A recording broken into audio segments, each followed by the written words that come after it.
जय श्री कृष्ण। यह वीडियो गीता ओलंपियाड 2025 के लिए बन रहा है। मैं हूँ स्मिता घाटे। अध्याय 14 गुणत्रय विभाग योग। ओम श्री परमात्मने नमः। श्रीमद्भगवद्गीता अथ चतुर्दशोऽध्यायः। श्रीभगवानुवाच परं भूयः प्रवक्ष्यामि ज्ञानानां ज्ञानमुत्तमं यज्ञात्वा मुनयः सर्वे परां सिद्धिमितो गताः। इदं ज्ञानमुपाश्रित्य मम साधर्म्यमागताः सर्गेऽपि नोपजायन्ते प्रलये न व्यथन्ति च। मम योनिर्महद्ब्रह्म तस्मिन् गर्भं ददाम्यहं सम्भवः सर्वभूतानां ततो भवति भारत। सर्वयोनिषु कौन्तेय मूर्तयः सम्भवन्ति याः तासां ब्रह्म महद्योनिरहं बीजप्रदः पिता। सत्वं रजस्तम इति गुणाः प्रकृतिसम्भवाः निबध्नन्ति महाबाहो देहे देहिनमव्ययम्। तत्र सत्त्वं निर्मलत्वात् प्रकाशकमनामयम् सुखसङ्गेन बध्नाति ज्ञानसङ्गेन चानघ। रजोरागात्मकं विद्धि तृष्णासङ्गसमुद्भवं तन्निबध्नाति कौन्तेय कर्मसङ्गेन देहिनम्।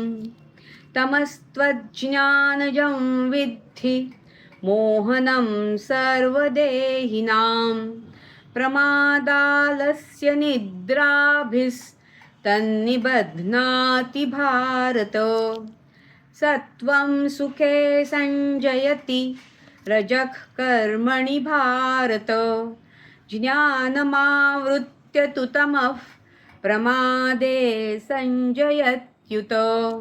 रजस्तमश्चाभिभूय सत्वं भवति भारत। रजःसत्त्वं तमश्चैव तमः सत्त्वं रजस्तथा। सर्वद्वारेषु देहेऽस्मिन् प्रकाश उपजायते ज्ञानं यदा तदा विद्यात् विवृद्धं सत्त्वमित्युत। लोभः प्रवृत्तिरारम्भः कर्मणामशमस्पृहा रजस्येतानि जायन्ते विवृद्धे भरतर्षभ। अप्रकाशो प्रवृत्तिश्च प्रमादो मोह एव च।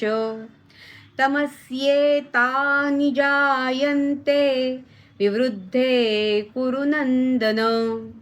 यदा सत्त्वे प्रवृद्धे तु प्रलयं याति देहभृत् तदोत्तमविदाल्लोकान् अमलान् प्रतिपद्यते।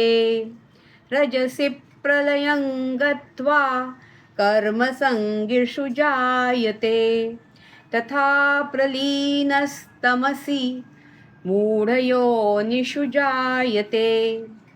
कर्मणः सुकृतस्याहुः सात्विकं निर्मलं फलं रजसत्तु फलं दुःखम् अज्ञानं तमसः फलम्। सत्त्वा संजायते ज्ञानं रजसो लोभ एव च। प्रमादमोहौ तमसो भवतो ज्ञानमेव च। ऊर्ध्वं गच्छन्ति सत्त्वस्था मध्ये तिष्ठन्ति राजसाः जघन्यगुणवृत्तिस्था अधो गच्छन्ति तामसाः। ज्ञानं गुणेभ्यः कर्तारं यदा द्रष्टानुपश्यति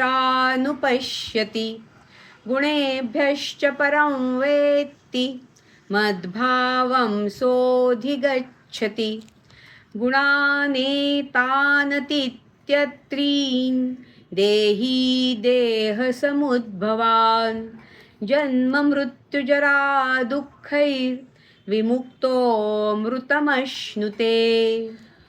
अर्जुन उवाच कैर्लिङ्गैस्त्रीन् गुणानेतान् अतीतो भवति प्रभो किमाचारः कथञ्चैतांस् त्रीन् गुणानतिवर्तते।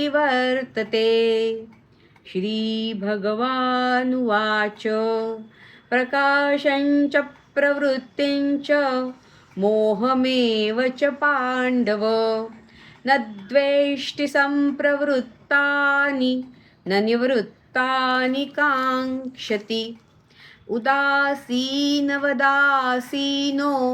गुणैर्यो न विचाल्यते गुणा वर्तन्त इत्येव योऽवतिष्ठति नेङ्गते समदुःखसुखस्वस्थः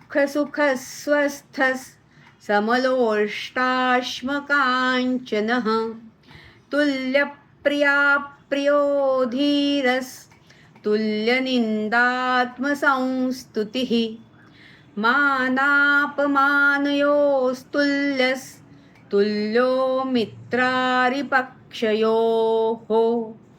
सर्वारम्भपरित्यागी गुणातीतः स उच्यते माञ्चयो व्यभिचारेण भक्तियोगेन सेवते स गुणान् समतीत्यैतान् ब्रह्मभूयाय कल्पते ब्रह्मणो हि प्रतिष्ठाहम् अमृतस्याव्ययस्य च शाश्वतस्य च धर्मस्य सुखस्यैकान्तिकस्य च। ॐ तत्सदिति श्रीमद्भगवद्गीतासु उपनिषत्सु ब्रह्मविद्यायां योगशास्त्रे श्रीकृष्णार्जुनसंवादे गुणत्रयविभागयोगो नाम चतुर्थोऽध्यायः।